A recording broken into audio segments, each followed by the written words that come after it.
buenos días, tardes o noches, depende de la hora que nos esté viendo.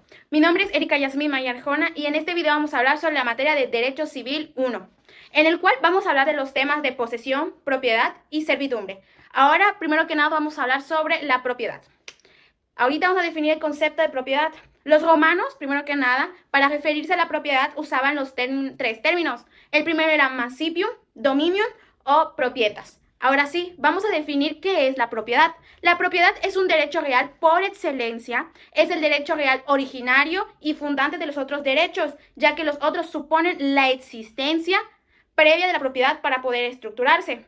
El derecho, la palabra real, de derecho real, la palabra real, viene de res, que viene de cosa.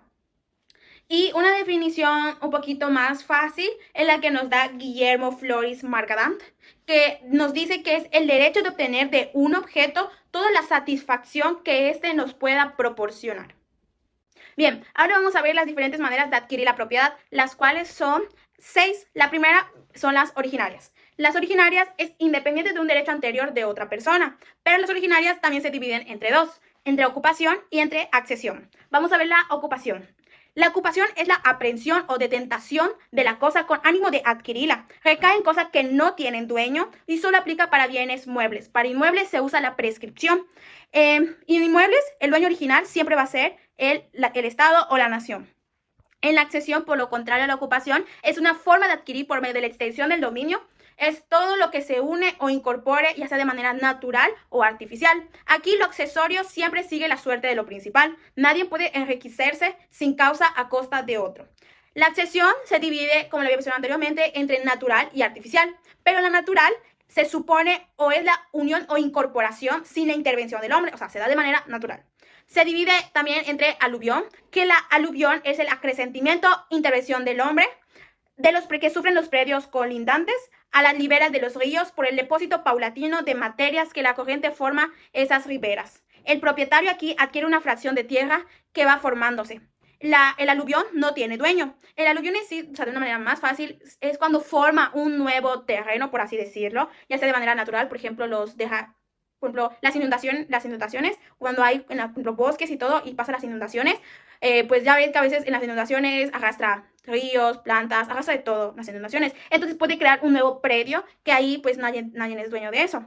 Al contrario de la aluvión, viene la abulsión. Bien, ahora, la abulsión es cuando la corriente logra desprender una fracción reconocible del terreno y la lleva a un predio inferior o de una ribera opuesta, o cuando arranca árboles o cosas, pero a diferencia de la aluvión, la abulsión sí tiene un dueño, porque en sí, yo tengo un terreno y de manera un desastre así natural, ¿no? Y me arranca un pedazo de mi terreno y lo redirige a otra parte. Pues ese sí tiene dueño porque era mío anteriormente, pero me lo arrancó de manera natural. Otra cosa aparte de la aluvión y abulsión, hay el nacimiento de una isla. Así como lo dice su nombre, el nacimiento de una isla es un pedazo de tierra que queda rodeada por agua. También existe la mutación por cauce de río, que es un fluvial que ocurre cuando un río cambia su curso de manera natural y permanente. Bien, ahora que ya vimos de la manera natural, vamos a ver de la manera artificial. La manera artificial nos dice que se supone que es la unión o intervención que se lleva a cabo por el hombre. O sea, en la natural no interviene el hombre, pero en la artificial sí interviene el hombre.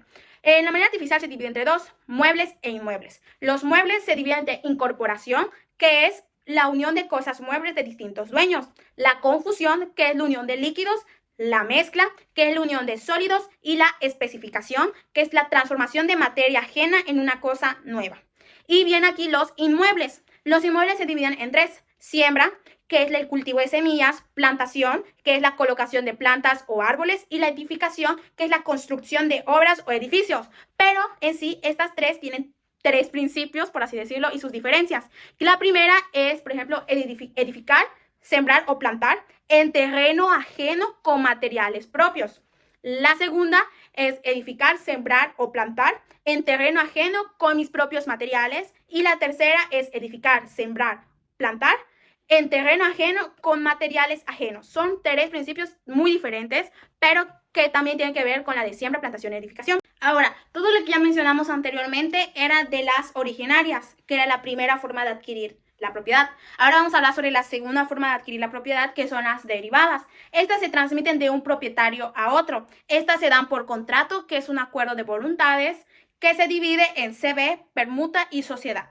La segunda es la herencia. Este es un medio de adquirir un dominio y posesión de bienes desde el momento de la muerte del autor de la sucesión. La tercera es la prescripción, la cuarta por la ley y la 5 por adjudicación. Otra forma de adquirir la propiedad, aparte de las originarias y derivadas, está a título universal, que esta se refiere a todo el conjunto de bienes, a todo en sí, todo. También tenemos a título particular, que particular viene de la parte de, la palabra particular viene de la palabra parte, que es en sí es una parte de algo, a diferencia del universal, que es de todo. La particular es una pequeña fracción, o sea, una parte. También hay formas de adquirir. La 5 es la onerosa, que esta en sí se refiere a que cuesta hacerlo, o sea, te cuesta dinero. Y la última, que es la 6, es la gratuita, que esta se da en sí por medio de la donación. Ahora, vamos a ver, una vez visto todo lo anterior, no se les vaya a olvidar que era sobre la propiedad. Ahora vamos con nuestro segundo tema, que es la posesión. Primero que nada, vamos a definir qué es la posesión. La posesión es el poder que una persona ejerce sobre una cosa con la intención de reponerla o disponer de ella, como si fuera su propietario. Pero también tenemos una definición formal, que es la que nos da el Código Civil, que nos dice también que es el ejercicio de un poder de hecho sobre una cosa, ya sea por uno mismo o por otro en su nombre. Bien, ahora como los elementos de la posesión tenemos dos, el animus y el corpus. El animus es de carácter subjetivo y hace referencia a la intención o voluntad que tiene una persona para poseer la cosa o retenerla en sí. Aquí la mera verdad se necesita la capacidad jurídica. Al contrario del animus tenemos el corpus. El corpus es de carácter objetivo y hace referencia al control o el poder físico que ejerce una persona sobre la cosa. Bien, una vez que ya supimos que era el corpus y el animus en sí, la mera diferencia es que el animus es la mera intención y el corpus es cuando ya tienes el objeto, o sea, cuando ya, ¿cómo puedes decir poseer el objeto? O sea, cuando tienes el objeto así en mano, y el animus es la intención. También otra palabra es la detentación, que es de la tenencia de una cosa que pertenece a otro sin la intención de ser el dueño. De manera más simple, se refiere a tener la cosa sin el animus, es decir, sin la intención. A veces, acá hay que tener algo muy claro, que a veces puedo tener el corpus, pero no el animus. Un ejemplo, para que quede un poquito más claro, es cuando, por ejemplo, estoy dormida, ¿no? Y mi mano de la nada, o sea, está mi mano así, no, pero estoy dormida. Y llega una persona y me deja esta pluma de tal fulanito, ¿no? Pero me la deja. Aquí yo tendría el corpus porque tengo la pluma, pero no tendría el animus porque yo no tengo la intención de agarrarla o tuve la intención de agarrarla, o sea, solo me la pusieron. Es un ejemplo un poquito más claro y más sencillo para entender el animus y el corpus. Bien, otra cosa de la posesión es, y también habrán escuchado, no, tal vez se lo habré mencionado anteriormente, es la buena fe y la mala fe. La buena fe es la creencia honesta que tenemos que sin dolo ve que un acto legítimo y no perjudica derechos ajenos. Y la mala fe es la conciencia, o sea, ya estamos conscientes de que estamos actuando con un vicio o falta de realidad hacia el engaño o la intención de perjudicar. En la buena fe es como que tener la ignorancia, por así decirlo, y en la mala fe ya tienes la conciencia. Un ejemplo aquí, por ejemplo, yo quiero comprar una casa y estoy firmando, o sea, voy a firmar un contrato con la persona que dice ser el dueño, pero yo no sé, o sea, yo no sé si es el dueño. Entonces yo firmo normal porque estoy pensando que es el dueño, o sea, así lo creo yo y lo dice en el contrato, ¿no? Pero resulta que él no es el dueño y me estaba engañando. Entonces la ley presume que estaba actuando de buena fe porque no me di, o sea, como que no me di cuenta, por así decirlo. ¿Cómo sería de mala fe de que yo hubiera firmado y esté consciente de que él no es el dueño y aún así firmé? Y aún así estoy firmando. Entonces, cuando haga todo el asunto legal, la ley va a presumir que actué de mala fe porque estuve consciente de que con el que firmé no era el dueño original. Ese sería de mala fe. Bien, una vez que ya terminamos de hablar sobre la posesión y la propiedad, hay que saber diferenciarlas. Estos dos temas se pueden llegar a confundirse mucho, entonces vamos a diferenciarlas. En sí, la propiedad, o sea, de manera más sencilla, es el derecho real. Propiedad, derecho real que nos permite, o sea, o que permite a una persona usar o disfrutar y disponer de un bien. En cambio, la posesión es el poder de ejercer que tiene una persona sobre una cosa con la intención de reponerla o disponer de ella.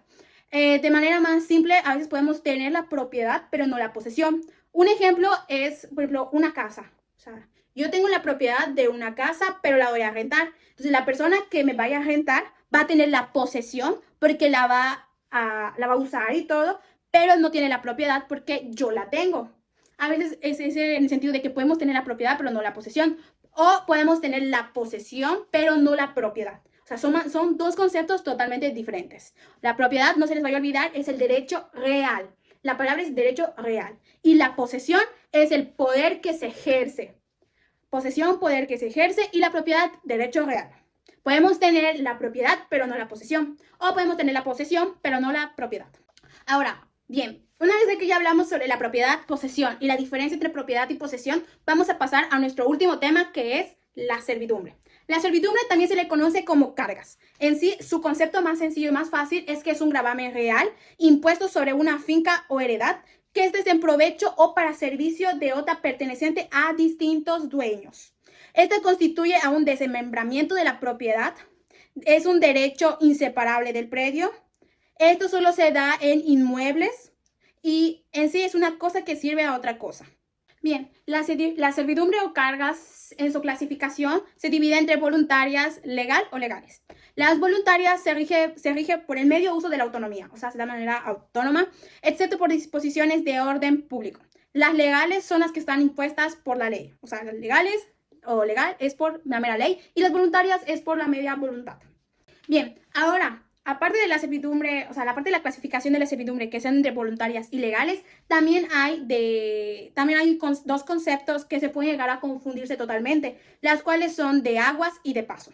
La mera diferencia es que la de aguas es el agua que cae naturalmente a los predios inferiores, esta sin la intervención o obra del hombre, o sea, se dan de manera natural, así como las piedras o tierras que vaya a arrastrar en su curso.